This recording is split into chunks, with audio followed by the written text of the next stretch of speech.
Good morning, everyone. It is Wellbeing Wednesday today. So we are going to be looking at anxiety for the next 2 weeks. The reason being is a lot of students have been talking about feeling anxious. So what we're going to do is on a Wednesday morning, we're going to chat a little bit about anxiety. And then on a Friday morning, I will just teach you a coping strategy. So to start off with, I am going to go back to the brain and talk about anxiety from a point of view of understanding kind of what's happening in your brain. It's really important, I think, to be able to understand what's going on in your brain, because then you can understand why you are responding or acting or feeling a certain way.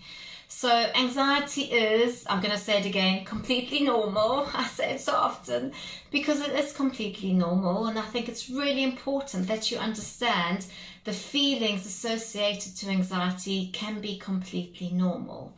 So anxiety is an incredible coping strategy built in us to keep us safe. So what happens is when you are in danger, or when your brain's telling you in danger, or when you perceive danger or threat, or you're feeling something is going to happen negatively, your amygdala kind of kicks in and fires off. So I often talk to you about the front part of your thinking brain, your prefrontal cortex, and then your amygdala sits behind there, and that's your emotional part of your brain. So what happens is when a perceived danger happens, this amygdala fires these hormones into your body and engages this incredible fight, flight, or freeze response. This is our inbred survival strategy that we have in us, which works really well if you are in the middle of Africa and the lion is chasing you. Then you need to, I don't know, if you run, the lion might catch you, maybe you freeze, or you kind of go down, pretend to be dead. That might be your best bet. But anyway, that's kind of when it would kick in. But what happens is often our brain tells us that we are going through some sort of danger, and it kicks in this a survival strategy of anxiety. And it gives us incredible feelings. You get your mouth can go dry, you can get hot and sweaty, your heart starts beating faster, you're breathing faster. These are all the symptoms of anxiety. You can have a horrible, horrible feeling in your gut, and you actually feel like you're going to be sick.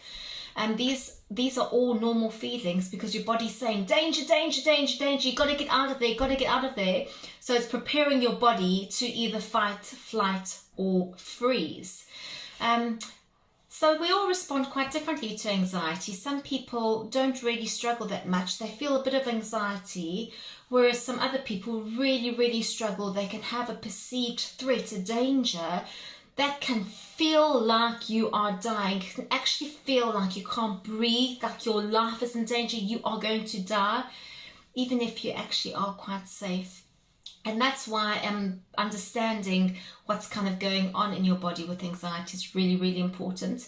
Because even if you feel so overwhelmed, if you can try and engage your frontal part of your brain and stop and think, actually, rationally in my head, I'm safe, it will tell your amygdala to stop firing all those responses and hopefully reduce your anxiety. So little examples, like if you enjoy adrenaline, so if you go to Thorpe Park or Alton Towers and you go on all those roller coasters, there'll be a whole range of responses that people might have. So if I go, I'm an adrenaline junkie, so it actually doesn't cause me much anxiety to go on any sort of ride. Yes, my heart will beat a bit faster, I feel a little bit nervous and anxious, but actually the thrill of that adrenaline for me outweighs my sense of danger. So my amygdala doesn't really fire because I'm telling myself, actually, I don't see it as a risk, I just want to have fun. Whereas I know I've got a friend who won't even go into a theme park with me because in her head, her amygdala has told her her life is at risk, she can't go, so she just won't go in. She won't even go into the entrance because she will literally become so overwhelmed with panic and fear, it'll cripple her. So that sort of situation's okay, really, because you can choose to go to a theme park or not. It's actually not going to really impact your life effectively. But what happens when that danger or that perceived threat is something that you can't get away from? So something like coming to school, or something like having to talk up and maybe express your opinion or what you're thinking in front of other people. You can maybe escape that short term, but you can't escape it long term. So in those situations, that's when we really need to try and engage our frontal part of our brain, not our amygdala, to be able to manage our anxiety. And so that's just a brief discussion, little introduction into anxiety, why you might be feeling anxious. And on Friday, we will go through a little coping strategy and a tool that you could kind of use when those feelings are overriding you and you're getting to the point of, can't take it anymore. Chat to you on Friday. Bye.